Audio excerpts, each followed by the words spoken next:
Good afternoon. It's Thursday, April 14th, 2011. I'm Eric Scheiner with Right Now on CNSNews.com. In his major fiscal address, which called for tax increases, military budget cuts, and entitlement reforms, President Barack Obama said government entitlements make America great. And so we contribute to programs like Medicare and Social Security, which guarantee us health care and a measure of basic income after a lifetime of hard work. Unemployment insurance, which protects us against unexpected job loss. And Medicaid, which provides care for millions of seniors in nursing homes, poor children, those with disabilities. We're a better country because of these commitments. I'll go further. We would not be a great country without those commitments. Obama announced a four-step plan to cut $4 trillion over 12 years, and he also harshly criticized a plan by House Budget Committee Chairman Paul Ryan that was released last week. That plan calls for $6 trillion in deficit reduction over 10 years, as well as entitlement reform. Fred Lucas has more coverage. Representative Jeb Hensarling said he was honored to receive an invitation to the speech, but as it turns out, it was something he could have watched back at his office.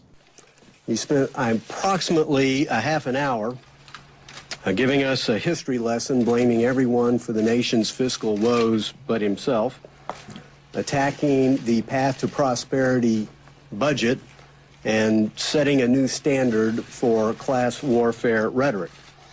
I don't know about my colleagues, but I thought to myself, and I missed lunch for this? If Hensarling was eating lunch, he may have grabbed himself a Sloppy Joe, but instead, we were all treated to a Sleepy Joe.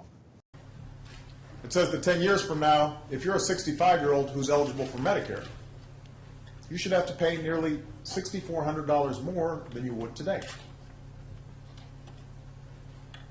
It says instead of guaranteed health care, you will get a voucher.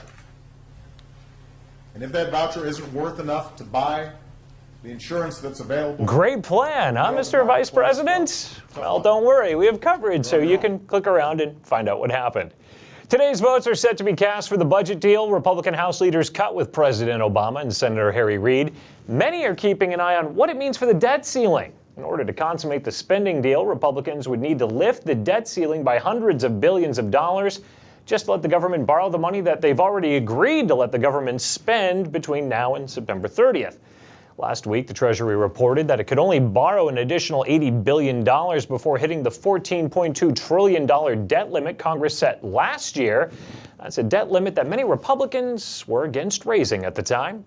We are set to lift our nation's debt burden to $14 trillion. Madam Speaker, I'd ask my colleagues in this chamber if they know how many zeros 14 trillion has. I'd ask the American people if they know how many zeros are in 14 trillion. It's 14 trillion. It is beyond comprehension to be talking about numbers this big. More precisely, the limit is 14294 0 0 0 0 0 0 0 0 0. It's a travesty. Representative Eric Cantor in February of 2010. We'll have to see how he votes on the budget and the debt ceiling in the future. Harry Jeffrey's article has more. You can never reach the information ceiling. Click around and stay informed right now on CNSNews.com.